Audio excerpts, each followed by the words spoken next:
Hey, today we're going to cover an optimized approach for LLM prompt engineering, making this AI job coach that you see on the screen here. So we've slowly been developing that application, adding more and more behaviors to our job coach. And today we're going to optimize all those prompts that we built so far to make them even better. So there's really three approaches to kind of getting an optimal response from an LLM. And we're going to stick with prompt engineering, which is one of the ways to do it. But there's also RAG, which is retrieval augmented generation, and then there's fine tuning. So pull up this article which discusses kind of when to use each of these. So if we scroll down, there's a video that you can watch, but I want to use kind of the Venn diagram here towards the bottom. And so you can kind of see prompt engineering, RAG, and fine tuning. They all have their benefits and they're not mutually exclusive. So you can do a little bit of each. Prompt engineering is definitely the easiest, but it has some limits. So you're limited to kind of that context window of what you can send to the LLM, but it's pretty easy to do. And this is where we're going to focus today. With RAG, you can see kind of the benefits that, this Venn diagram shows you. So you can connect to kind of local data sources. You can have more dynamic knowledge in the prompt, and it's more real time. So the LLM really stopped learning the date that its training ended. So we can kind of fill in that gap with kind of more real-time data. And then of course there's some domains especially like healthcare, we can embed specific information about that domain. Fine-tuning is a little bit more of a complex process, but essentially you're actually changing the weights of the LLM model itself. And you can see some of the benefits here. And so today we're going to focus in on the prompt engineering. And before we get into kind of the code, let's just take a look at what OpenAI says about prompt engineering. So this is OpenAI's website, and this is their page on prompt engineering. And there's 6 strategies that they're offering here. And we're going to use these 6 strategies when we kind of optimize the code base that we have. The 6 tactics here are include details in your query to get more relevant answers. Obviously, you need some specific information in your prompt to actually help the LLM generate the response that you want. Ask the model to adopt a persona. We're going to incorporate this, and you'll see how we do that. Use delimiters to clearly indicate distinct parts of the input. When we look at our code, we're going to use a specific context, and we're actually going to use some variable names, and you'll see that in a little bit to help kind of give the LLM kind of more delineation about the data and understand the data. Specify the steps required to complete a task. We're going to provide an instruction set. We're going to enumerate instructions, and you'll see that for the behaviors. Provide some examples. We're not going to use necessarily one-shot learning, but what we are going to be doing is I'm going to be providing concrete examples of the output format. So I want a specific output format, and so we did provide some examples, and you'll see how we use those. And finally, specify the desired length of the content. Sometimes the LLM can get kind of verbose and chatty, and it wants to just generate a lot of information, so you have to kind of clamp it down a little bit. We'll see how we approach that in a little bit too. So anyways, those are the 6 strategies. So before we get into looking at how we've optimized the prompt engineering, we are going to just take a quick tour of this job coach. So we'll just quickly cover the sidebar here. At the very top, you can see kind of this candidate. You have a couple of options of the different resumes if you want. And the next section is a job description. So I'm just going to grab something from LinkedIn here. So there is a Figma position here. So we're going to grab all of this job description about the Figma. We'll go maybe to here. And we're going to dump this into the job coach. And you can see after you've entered the job description, it does some analysis. And this content was shown pretty quickly because I added some caching around the LLM. So I didn't have to call the LLM every single time if it's the same content, the same inputs. So that's being cached. But let's just carry on here. So the job title for this position was Manager Software Engineering.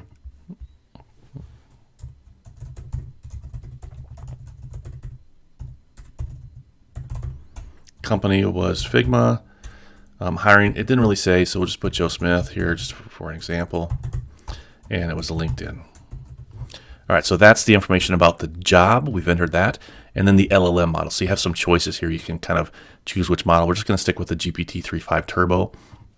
And you could put the temperature. They're also clear cache. So that cache I talked about, you can clear that up if you want it to generate new stuff. So then going through the options here, there's 5 tabs at the top. We're going to quickly go through every single one. I'll highlight when the information is dependent upon either the candidate or the job description. So this analysis page is filled in as soon as you provide the job description. At the very top, these key job skills are plucked out of the job description by the large language model. It provides a top 10 list of key job skills and why they're important. And then at the bottom, there's a section with strengths. And again, this is a combination of the job description compared to kind of the candidate's resume. You can see the strengths along with 3 concrete examples of each strength, and then the weaknesses. So these are the weaknesses for this candidate compared to this job description, and then it provides some recommendations for the candidate. There's also an Ask the Coach section, and at the very top you see some examples where you can copy and paste some questions here about the candidate themselves and generate a reply. And again, this is mostly cached, so it's kind of quick here, but you can see based upon the experience for the candidate, nothing to do with the job description. These are the top 10 fields for that person. You can also ask it specific things about this role. So maybe we're going to ask it like this question. Given the top required skills, and again, that's a variable name, and we'll see that in a second. And candidate strengths, can you provide 5 short bullet points? So this is a combination of the candidate and the job description. And you can see, here are the 5 bullet points. So it took into consideration both. There is a cover letter helper. So you can give it some additional guidance, or you can just kind of generate a new cover letter based upon the information from your career experience and also the job description. It formats and puts together a cover letter for you. There's a word cloud, no real LLM data here, but this is just kind of data analysis of the actual texts. And so you can see at the very top, here's the word cloud that's in the resume, and here's a word cloud for the job description itself. So although this is kind of useful information, I would probably lean more towards the analysis done here in the beginning to kind of get the key skills for the job. And then finally, there's company news. So again, this is based off the company name, and you can search. And then under the hood, what it's doing is it uses DuckDuckGo, and it goes and queries for 10 news articles about this company. And then it provides, a sentiment analysis. So it takes each of these articles and sends it back to the LLM model to ask it to provide a sentiment analysis. And so that's what it's doing for each of these articles. So you can see it provides the date, the title. If there's an image, it shows the image. So here you can see kind of a summary that's just provided by DuckDuckGo. I did not go deeper into each web page and kind of scrape that page and try to get all the content. So the sentiment analysis that's here is just done based upon the title and the summary. But it provides the link if you want to go to the link and get more information. So there's 10 articles here. When it has an image, it shows the image. When it doesn't, it obviously can't show the image. But for each, it kind of shows you the sentiment analysis. So that's it for the quick review. Next thing we're going to do is we're going to get into the code. So first of all, let's visit the GitHub repo here so we can take a look at where we started from. So the old code, and all the old code has been reviewed already in previous videos. I'll link to them somewhere else. But we have this coach, and there's a coach class that has behaviors associated with it, so it can answer a question. That's one behavior. And then there's analyze the job description, extract key skills. That's another behavior from the coach. And analyze strengths, analyze weaknesses, create a cover letter. So for each of these behaviors, it follows the same pattern. And there's a beginning part that creates the prompt, and then there's the second part, which is to use that prompt and send it to the LLM and get the response. And this worked perfectly fine. I was able to tune the responses enough for each of these behaviors and get the desired response from the LLM. But with that said, it does have some challenges. And one of the issues is because of this coach prompt class, there's only one of them. So it didn't matter what the behavior was, that coach prompt class was always kind of seeded with the same kind of persona. So let's take a look at that now. Okay, so if we look at this coach prompt class, it's initialized right away with some base messages. And these base messages are where we're actually setting the system prompts. And these system prompts define kind of what that persona that the coach has. So there's a single persona no matter what prompts you built, single persona for this coach. The initial implementation was like that there was only one coach. But if you sit back a little bit and you think about, going to a real job coach, maybe that you have one person you interact with, but behind the scenes, maybe they're specialists for the different behaviors for that coach. So when the coach wanted the job description to be analyzed, instead of doing it themselves, they give it to the specialist.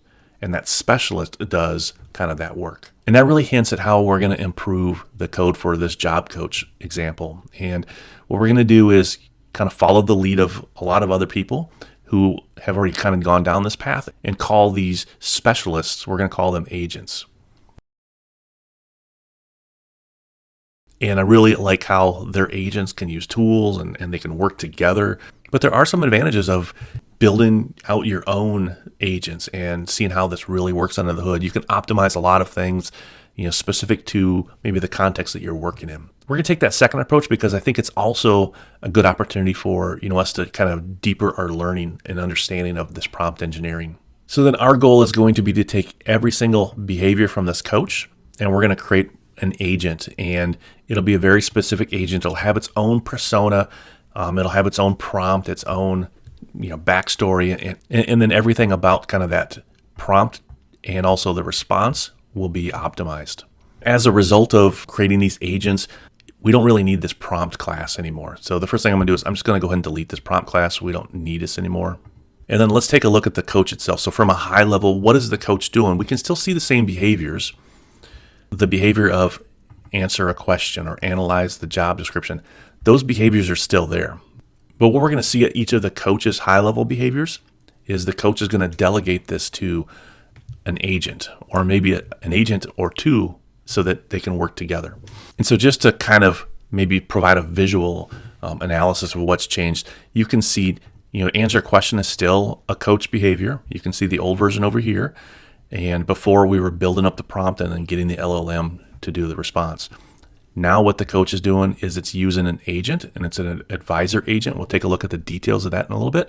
And then it's asking that agent to just do the work. Previously, for analyze the job description, you can see here that the coach was delegating to answer the question, but it's given a prompt, and then it's doing kind of some analysis, or I guess some cleanup of the response.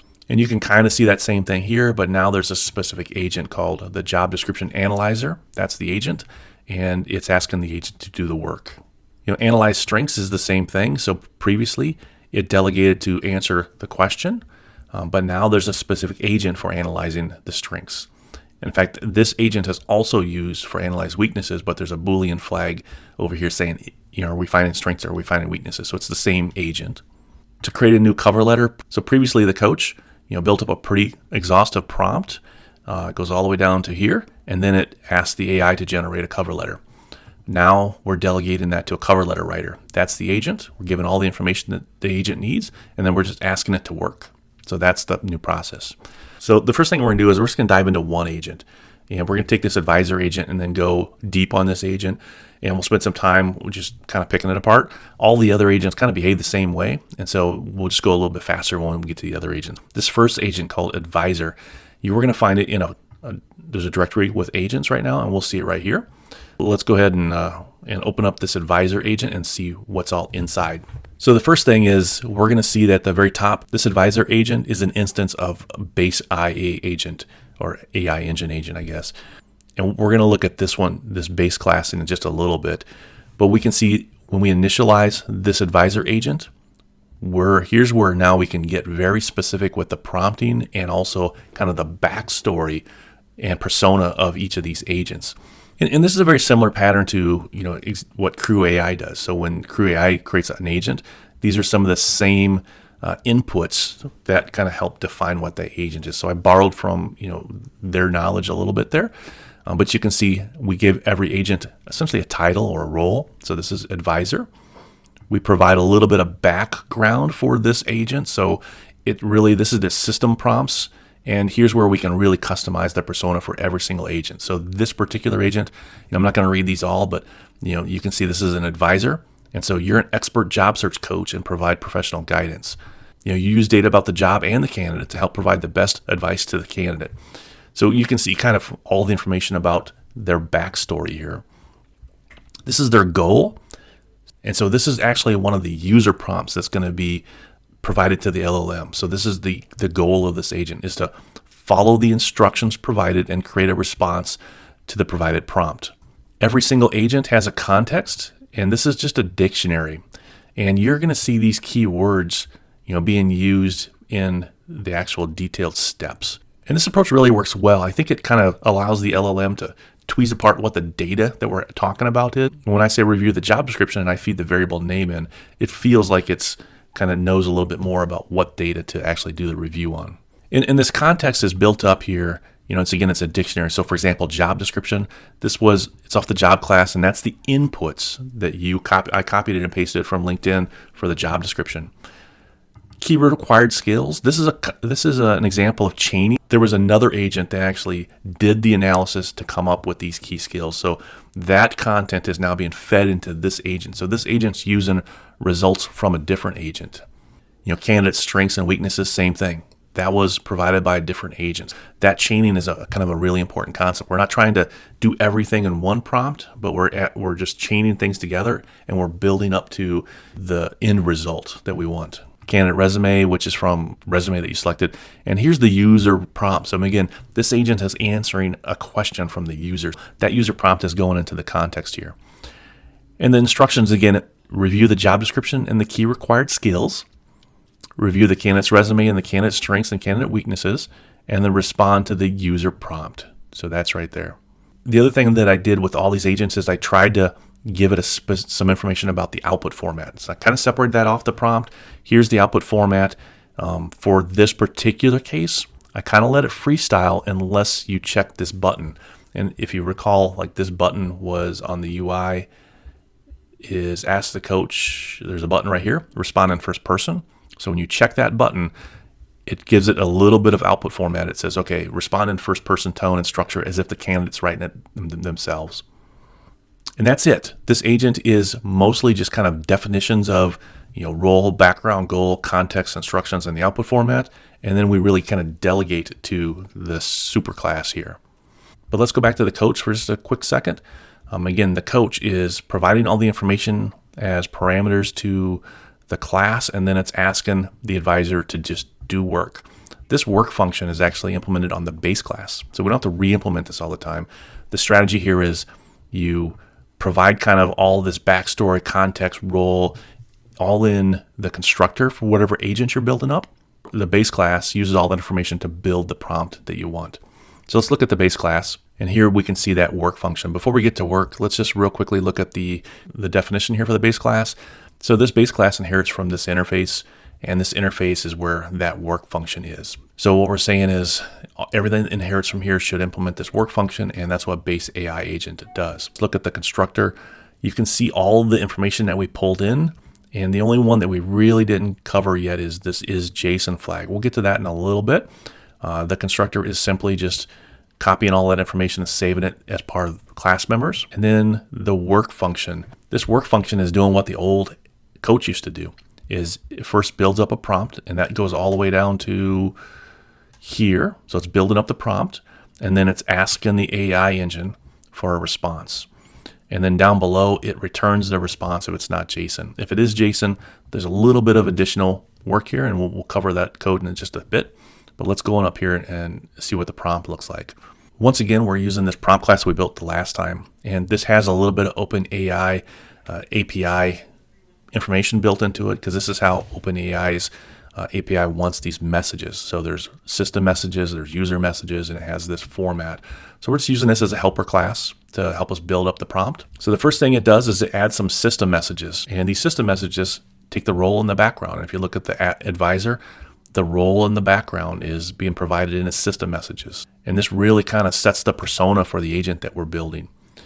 There's an additional system message for if it's JSON, and if you're asking for a JSON response, it adds an additional system message just saying that your result should be a valid JSON format. So just a little bit of additional prompting if we're asking for JSON. The next thing it does is it adds to the prompt all of the key value pairs from the context that we built. For the advisor, we built up this context that has all of this information in there. So job description, key required skills. And so all of this content is being added to the prompt in terms of key and then value pairs. So all that content is there. And the important thing here is the key names, key required skills, job description, candidate, those are all part of the prompt. So then later on when you have instructions, like down here where you're asking for certain keys, the LLM is able to associate your instructions with those keys. So after you add the context, the next thing it does is it adds the actual user prompt. So what's the goal?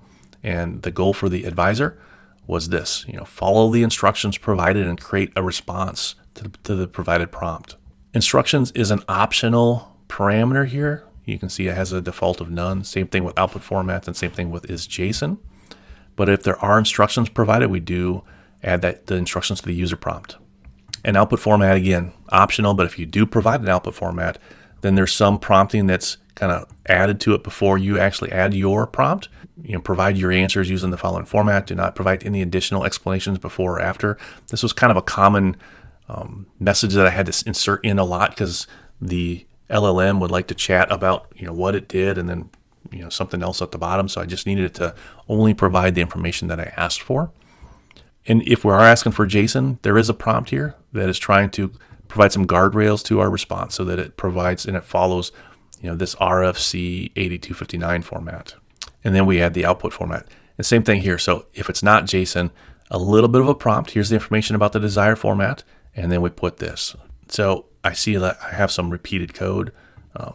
So what I'm going to do is just take this and we're going to drop this to this level. That way that's a little bit cleaner now. And then here we're asking the LLM for the response. This AI engine, we covered this in the past. So if we go look at this AI engine instance, and this AI engine is using OpenAI for its API. And so the API key is set. There's this caching that we did. I'm not going to go into the details here, but if you want to look into that, that was covered in a previous video. So then our base class work function here, after it gets a response, if we're not looking for JSON, it just exits early and gives you the response. If we are looking for JSON, I found that I had to do some cleanup here because even though all of this prompting was there, it still liked to put like these triple quotes in front of it, and then it would prepend the word JSON in front of it. So I had to clean up that, and then I was able to convert it to JSON and return just the data itself. If for some reason there was some exception that happened during this conversion process, I did print out the error and just a response. So that is covering this chain from advisor all the way through its base class and the base class of the base class. So you can see kind of how those all work together. So now let's go and look at one where we actually have a JSON. We're asking for a JSON response. That's the job description analyzer does this. And it again inherits from the same base class. It does the same thing before. It creates a role, a background, a persona for this agent. Has a goal, provides some instructions. You can see the instructions here. It builds up a context. The context is pretty simple in this case. It's just the job description. And then here's what really kind of is distinguishing about this particular agent is the desired format. We gave it an example of the JSON response that we're trying to get from it. And then when we feed that in, we feed the JSON response example, and then we flip the bit to true. When I did it like this and I used this pattern, then the LLM was actually really good at supplying the content that I wanted in JSON format, with the exception of what I previously talked about was stripping out some of the stuff that it would kind of surround it with. So it did a pretty reasonable job. All right, so let's just quickly cover the other agents that we have. So we did the advisor. We talked about the base interface. We talked about this engine. This is the base interface for the engine. The candidate analyzer follows the same pattern. There's the only difference with this candidate analyzer is there's a flag saying, are we asking for strengths or are we asking for weaknesses? And you'll see how we use that in a second here. So define the role. Here's the backstory, the background or the persona.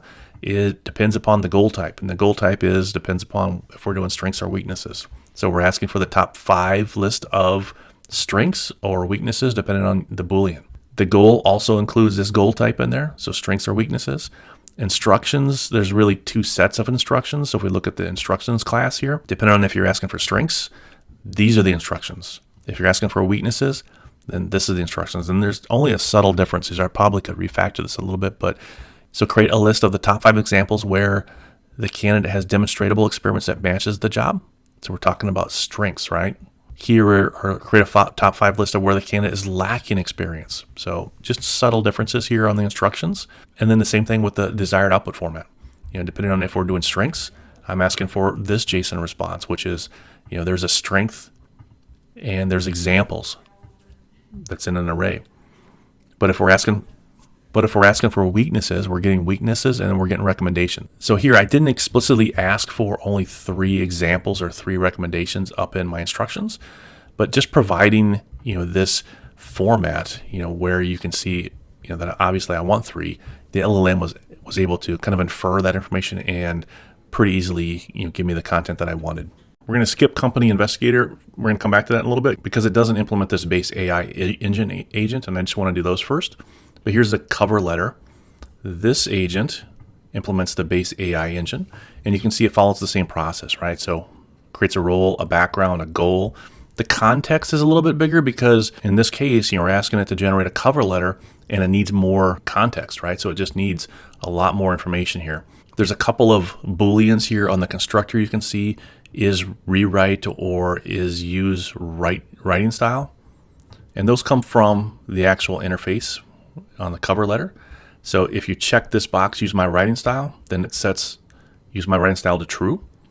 And if you click the refine cover letter button, then what it does is it sets the is rewrite to true. And so some of the information down here below depends on those variables like the context. So if it is a rewrite, we feed the existing cover letter back into the LLM. That is a strategy to help the LLM refine it and improve their results, is take what it already provided you, provide some additional guidance, and then feed that information back into the LLM and let it try again. And here's the flag for the use writing style. So if you're going to use I want it in my writing style, it provides a sample of the candidate's writing style, which it gets from this file here, which has a bunch of samples. Instructions are a little bit different depending on if you're doing a rewrite or not. So let's look at that function here, get instructions. So if it is a rewrite, so for example, you can see the best possible rewrite results, and then down here at the bottom, rewrite and improve in a variable existing cover letter, which we get from the context, based on the information you reviewed. If it's an original, then it doesn't really have those. It just says generate a custom cover letter. There are some additions to the instructions depending on if we're providing additional guidance. So in addition to the provided instructions, here's some additional guidance. So that's this box here if you want to add any additional information and help guide the LLM a little bit more.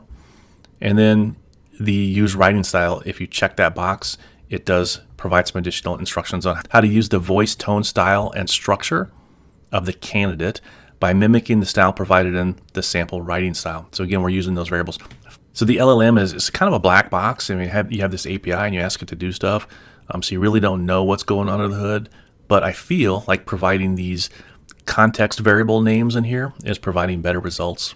And then here's some information about the output, the desired output. We want, at least 3 paragraphs. What the first paragraph is, has this information. The middle paragraph should focus on something else. And then the last paragraph has this information.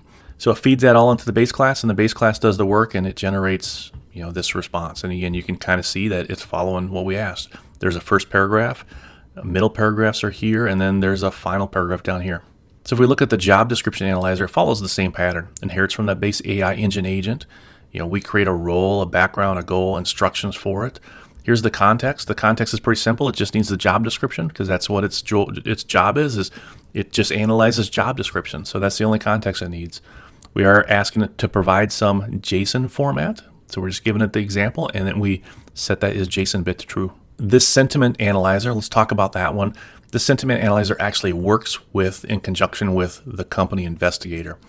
And so what the company investigator is going to do, and we'll look at that in a second, but it's going to provide essentially these titles and body. And the sentiment analyzer is going to analyze the titles and body and determine the sentiment. Is it positive, negative, or neutral?